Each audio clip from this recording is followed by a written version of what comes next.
Bien, bonjour. On a cette volonté dans les toutes prochaines années de pouvoir sortir de notre dépendance aux énergies fossiles russes.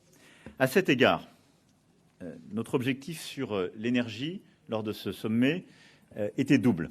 D'abord, consolider cette stratégie, mais qui va se construire aussi sur les conclusions, les propositions de la Commission et nos stratégies nationales que nous sommes en train de coordonner d'ici donc à avril-mai.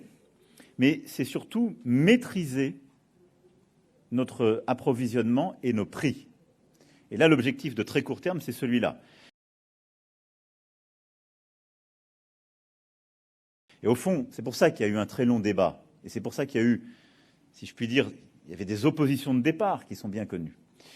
Parce que les intérêts, d'abord les modèles énergétiques des différents États ne sont pas les mêmes, donc ça supposait de la coordination. Et les priorités que chacun assignait à notre stratégie n'étaient pas les mêmes. Et donc, nous avons cherché à réconcilier ces deux objectifs.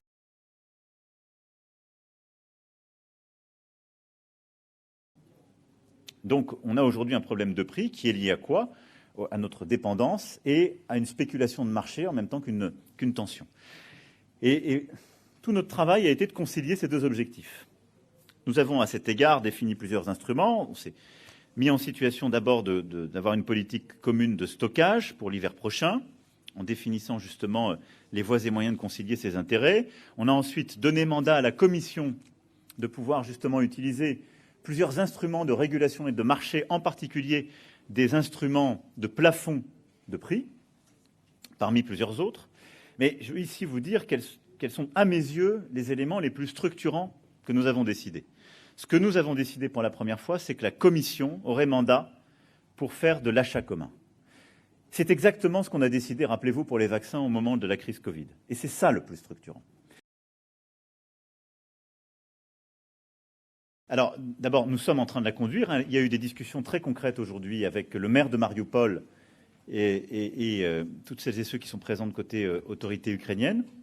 On le fait en transparence et en lien, évidemment, avec le président Zelensky et les autorités ukrainiennes.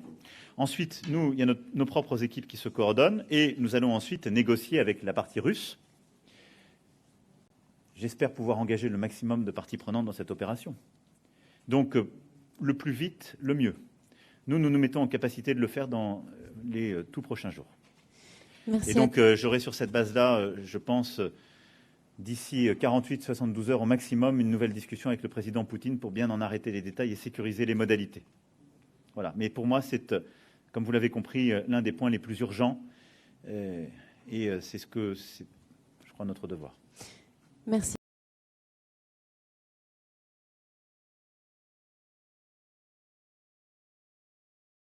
Ensuite, ces publications sont inacceptables et le ministère des Affaires étrangères a très clairement fait savoir cela à l'ambassadeur de Russie. Nous croyons au dialogue, nous maintenons un dialogue respectueux, il suppose du respect de toutes parts. Et je pense que c'était une faute, elle a été corrigée, j'espère qu'elle ne se reproduira pas. Je ne l'espère pas, nous l'avons exigé.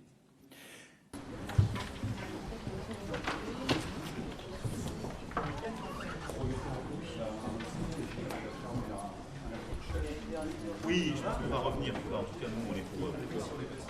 Non, je l'ai dit. Ça, j'ai pris le... Il faut aller au 15, mais même